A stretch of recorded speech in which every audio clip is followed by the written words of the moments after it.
A warm welcome to everybody and namaskar. Thanks for giving me time for this conference, international conference. I'm Dr. N Miglani, General Secretary, Sunrise Technical Education Promotion Society. The society is working for upliftment of quality institutions all over India. We have been existing for more than 20 years now and mentored roughly 250 institutions in 20 different states of the country, where majorly looking into teaching learning process, attainments, quality of faculty, and imbibing the educational reforms as per the requirement. But recent years, the emphasis on sustainability development goals in education system has increased, and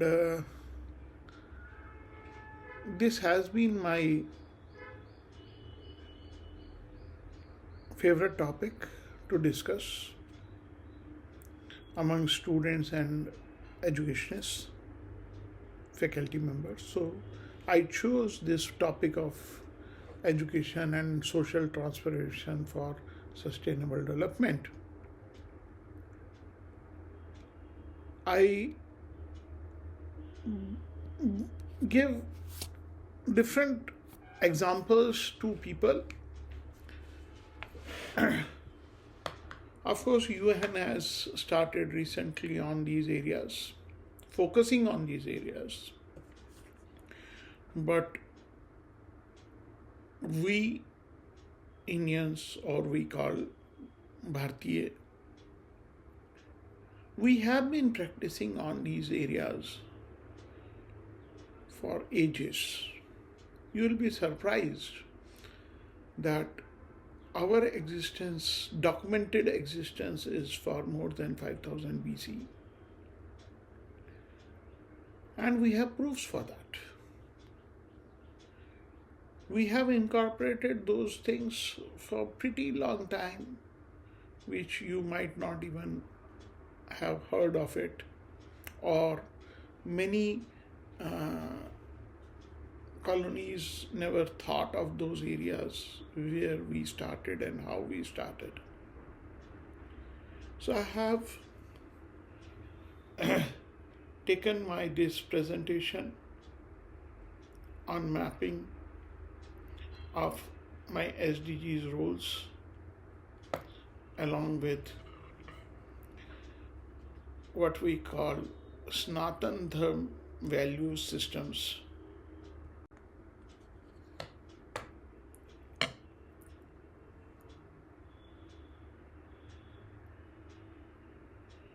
We have been doing or practicing all these things. So my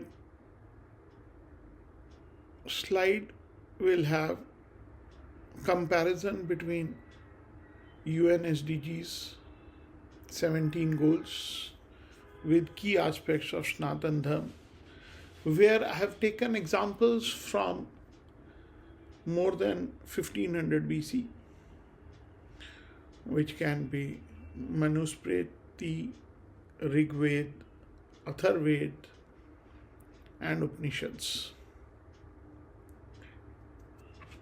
You will be surprised to know that recently Prime Minister of India has given one slogan: one earth, one family, one word. This we have been practicing for over the years, over the ages, and it is visible from many places.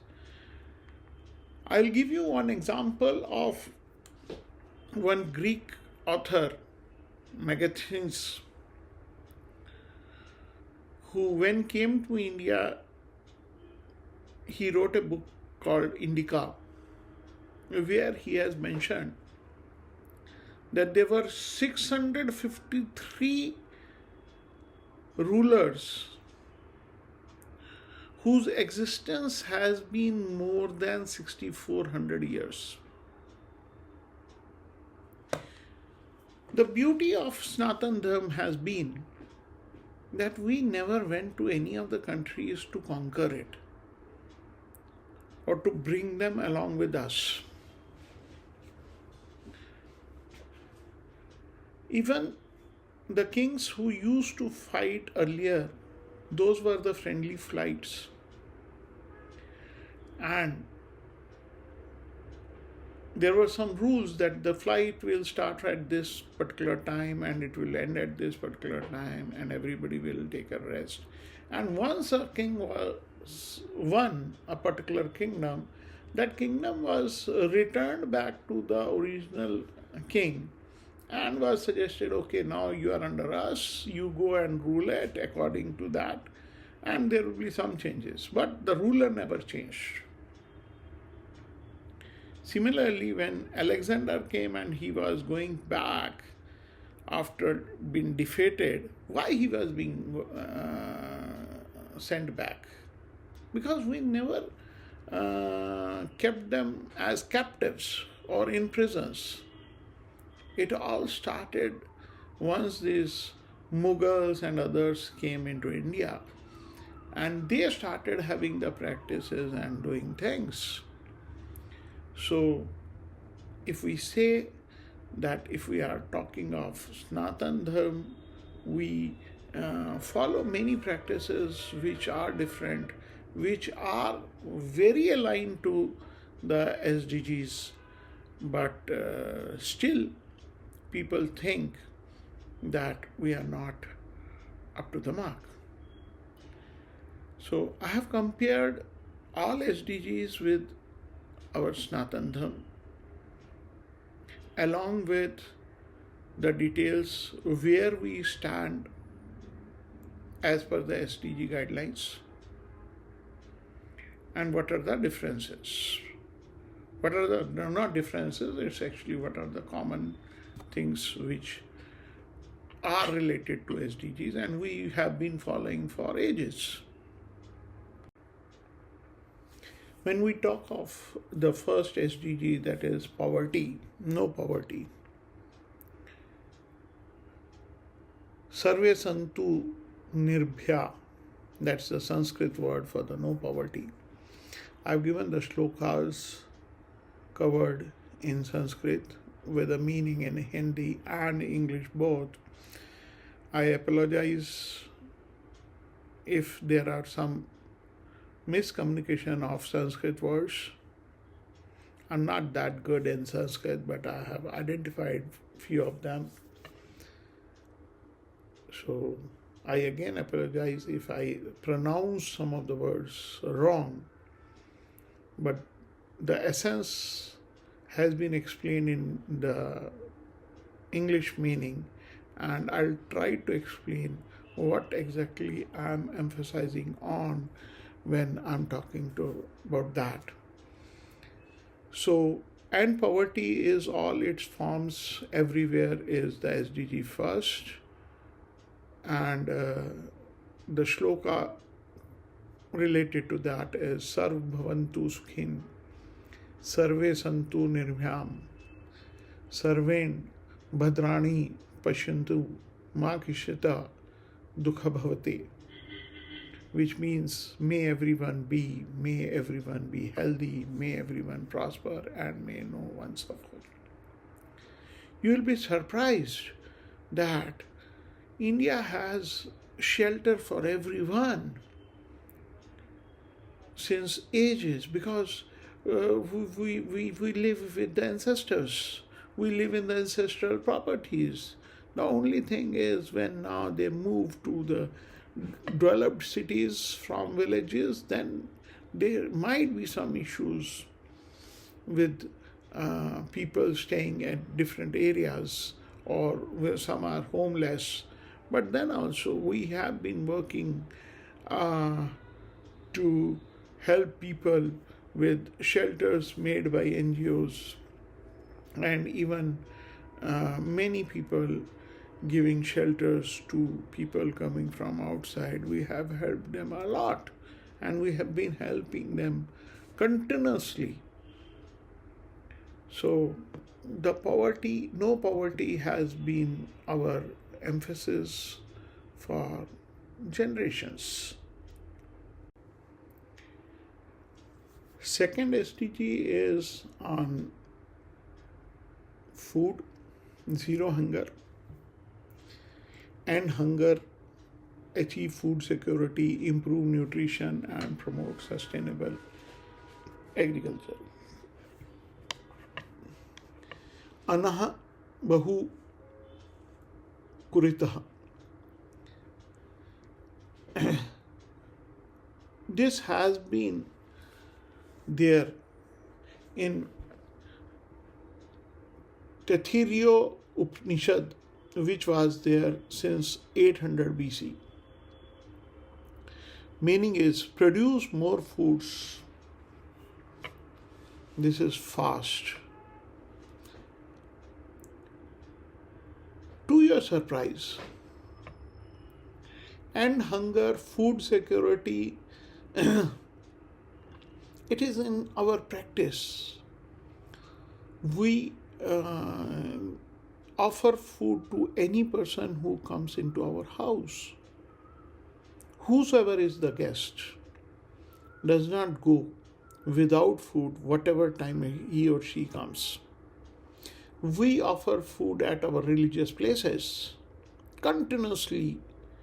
There are gurdwaras which have been offering continuously 24/7 the food for the people coming there. And they don't differentiate between the caste, gender, or the other issues which normally people see. Even when people go for some religious places, there also things are offered. We have Kedarnath Yatra, and the people arrange food and other shelter and all those things for all the pilgrimage people going to different places. So food has never been, even for birds, dogs, cows, we cover all of them, whole humanity, we cover them for food. SDG 3 talks about good health and well-being,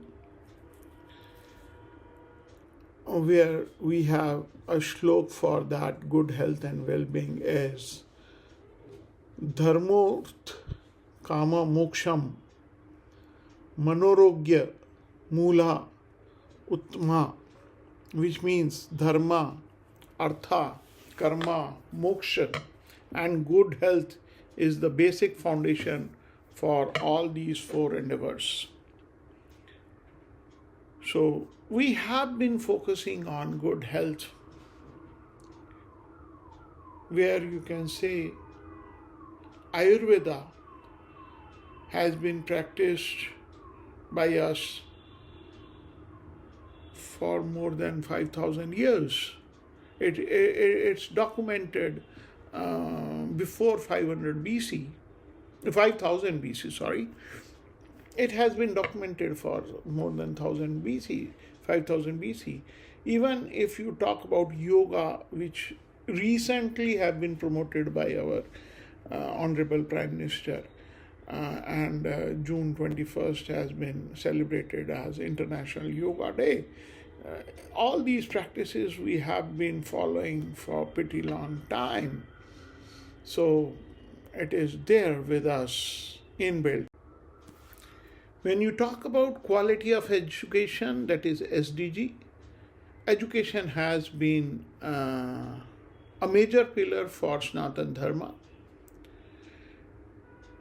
Vidya Datiya Vinay Vinyad Yadi Patratah Patravataha Dhanmo Noti Dhanatan Dharma Tatha Sukham.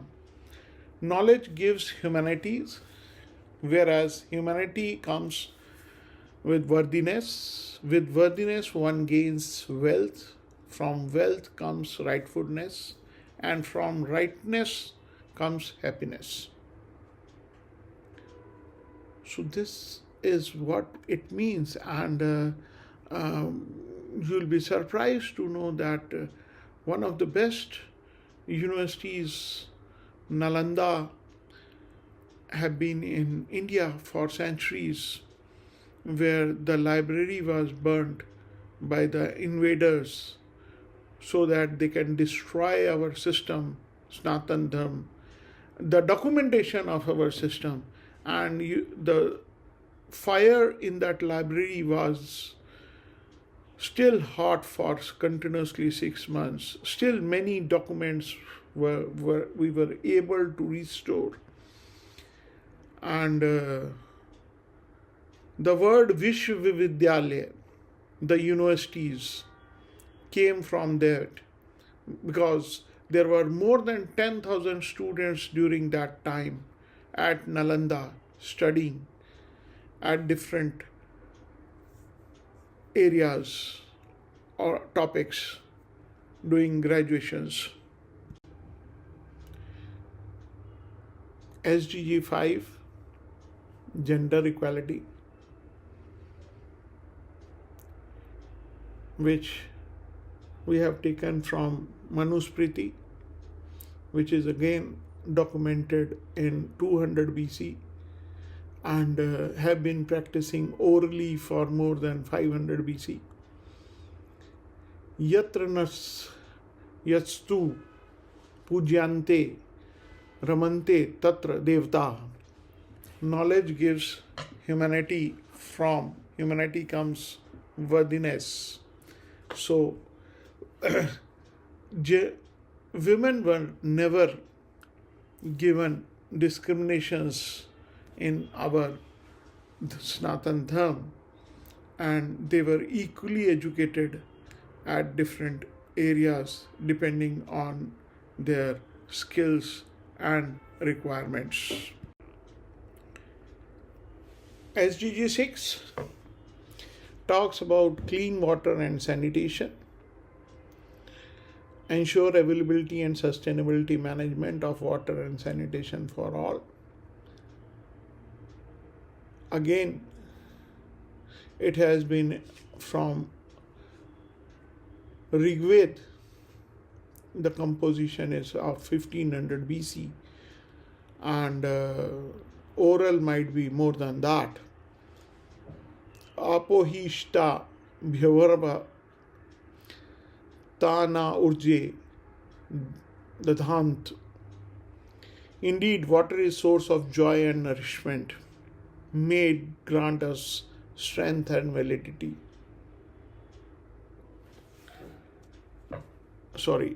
Vitality. Water management and clean water management has been the key areas in our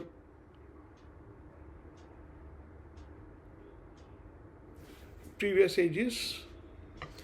We have been using earthen pots for saving the water. The earthen pots were used and are used to purify the water. It clears all germs, because the earth, we call Mother Earth, has all those ingredients to pull negative things out of whatever has been poured into it. So, clean water and sanitation has been a practice in Sanatan Dharma which recently United Nations have started talking of. So we are proud of that.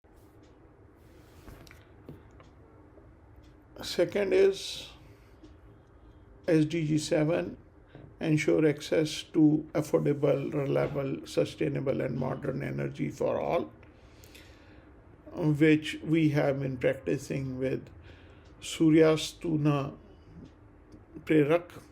We have been emphasizing that all the activities need to be done during the daytime and utilize majority of energy from there. SDG 8, decent work and economic growth, which have been practicing, and one of the famous slok which normally people keep on reciting is from Bhagavad Gita, which is again more than 5000 BC old, which talks of karmana with mafleshu kadachana, which means you have the right to perform your duties, but never to fruit of your actions, never to look after the things. Think about the actions, what will happen after that. So that's again that we work on. SDG 9, which relates to build good infrastructure and industrializations, where we talked about Shilp Vigyan Cha Chatra Vardhate Rashtra Tat Samriddhante, where the art and science flourish, there the nation prospers. So we have been working on these lines. You'll be surprised that our villages or the cities which we had developed had beautiful architecture, and of course it has not been included in the Guinness Book of World Record that it is magnificent places been built by kings and artifacts. Even the whole temple has been created by carving a mountain. We have the examples of such things. We have the examples of the temples where we see the setting of sun through their jharokas every time when it comes down.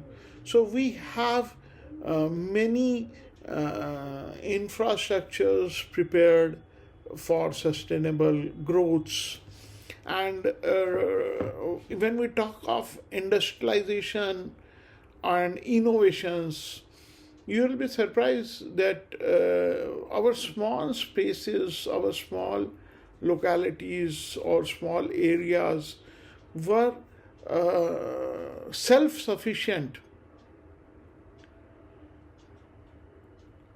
during those days. And still government is emphasizing that our each state should be self-sufficient so that the people should not move out from one place to the other place. SDG 10 talks of reduce inequalities within and among the countries. We have been talking of Sarves Ma, Bhavantu Ma, Kishita, Uch Nicha. May all be equal, let no one be high or low. This we have been practicing, and it is evident from the books and culture we have. SDG 11, I have already discussed earlier, make cities and human settlements inclusive, safe and resilient and sustainable. So, Gra Mukhe Sukha Loke Yatra Parivantan Hitam means home is the only happiness in the world where the environment is good. So, as I discussed earlier, that we are working on and we have been practicing that each state, each place should be self-sustained, and the people from different areas should not move out to different localities for their upliftment and other things. So this was the practice earlier, and still we are practicing into that area. SDG 12, very close to my heart, which talks of sustainable consumption and production patterns. We have been again emphasizing on reasonable consumption and production. Mata Bhumi Putrah Prithva. This has been taken from Atharved, which is of 1200 BC, written proofs, which talks of earth is our mother and we need to protect it.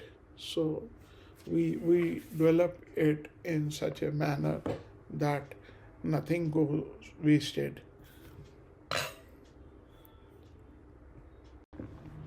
Climate change, SDG 13, Prakriti Palyama Yatha Jivan Shashanti Bhavde.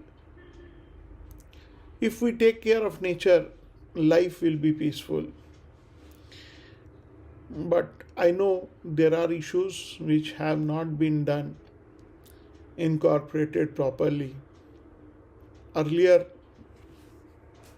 people living in villages or forest used to maintain those things, but now things are different. So we need to work a lot on it. This is also life below water.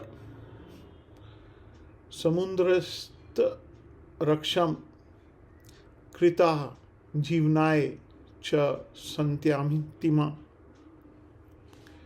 which talks of protect the ocean for the sake of life and future generations. So we normally practice, even the people who go for fishing, they also come with a limited number of fishes so that next time whenever they go, they should get the number of fishes too. So that is the practice normally underwater, life below water, things need to be maintained. Life on land, SDG 15, is a new concept which recently added and gave a good sense for me to look into in a different manner. We have a shlok for that, Vana Rakshatu Nah Sada Vriksha Sanjeevnaya Cha, which means may the forest always protect us and may the trees sustain the life. Here we have an example, beautiful example of one of the Bishnoi Samaj, which is from interiors of Rajasthan, and they still practice and that they don't allow anybody to kill any of the species, especially endangered species. They don't allow any animal to be, if it's hit by any vehicle, that vehicle person is given punishment immediately, even if it's an outsider. So we that after seeing that community and listening about that community, which has been there for ages, and talking on life on land and preventing them to that extent, we need to understand, we need to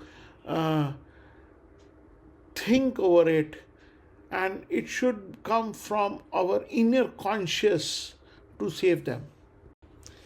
SDG 16 is again peace and justice, which we have been again taken. I have taken it from Manusmriti, which is written in 200 BC and practiced for more than 500 BC. where we talk of dharmo rakshiti rakshitaha, where dharma is not religion, it is rightness.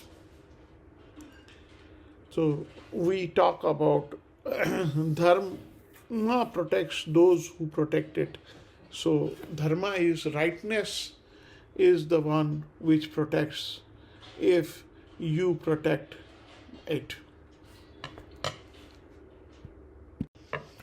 Next is SDG 17, which talk of partnership for the goals, strengthen the meanings of implementation, and revitalize the global partnership for sustainable development, which in shloka we have been using is संयुक्तः स्थिते कार्य न एकसा क्रियते Shubham.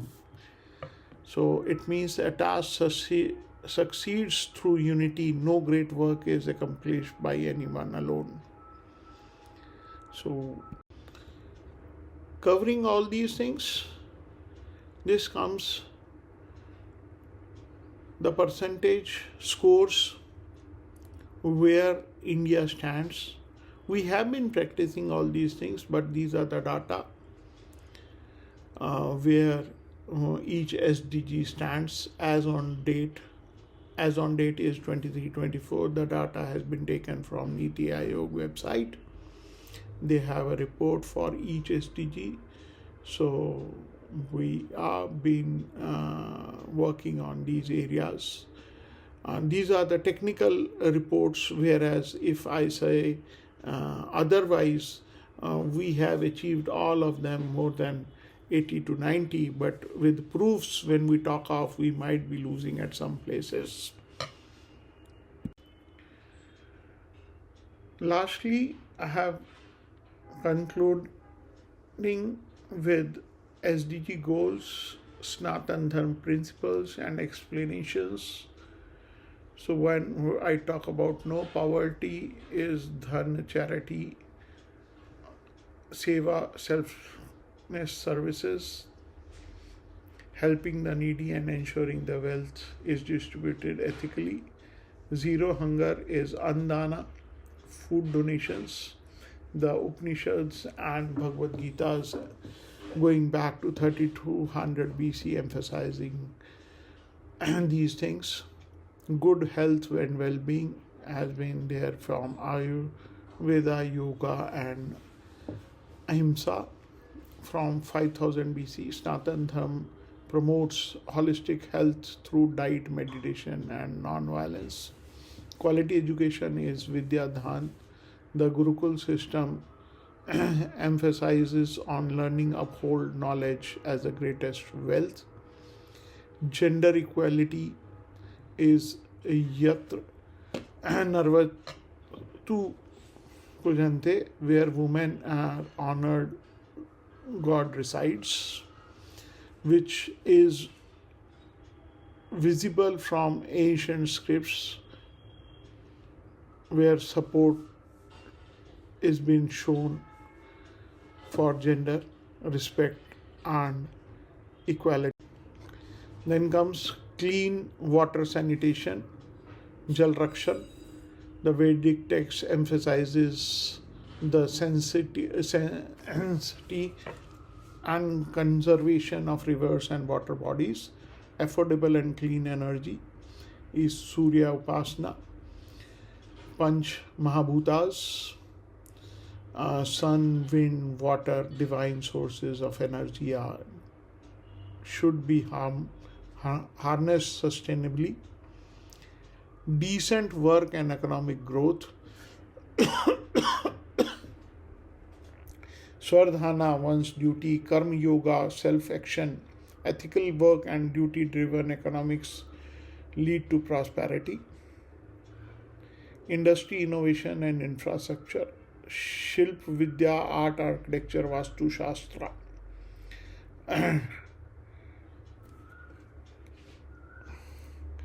Ancient India's sustainable constructions and technological advances have been emphasized on these things even today. reduced inequalities, Vasudeva Kutumba. This is also one of the best things which we have been promoting. One family, the word is one family. My presentation started with that only. Vasudha Kutumba. Dharma promotes equality, justice, and harmony among all well beings.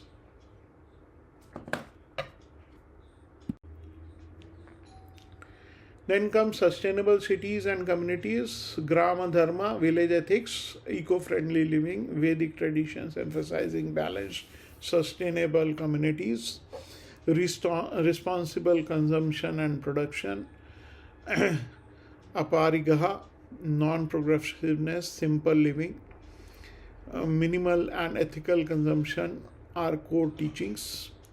Climate actions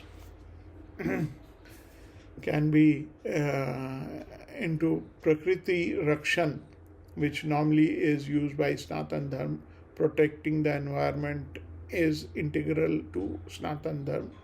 Life below water is Matsya Avarta, respect of aquatic life, a reference for marine life and protection of rivers. Life on land I've discussed a lot. Vanaspati Puja, tree worships are one of the things. Trees, animals, and biodiversified are sacred and must be preserved. Then comes peace, justice, and strong institutions. Dharma Nyaya is righteousness and justice.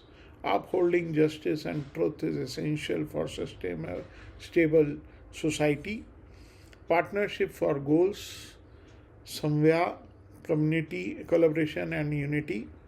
Cooperation and collective efforts lead to the progress. So this is how I personally emphasize on saying that SDGs, which have recently been come into existence and has taken a lot of importance into our life, and if we really want that it should be a sustainable India, a sustainable world, we need to think on beyond that, and it should be imbibed in everybody's life. Then only we'll be able to educate people in the society to maintain these things. Lastly, thank you very much for hearing me. Namaste.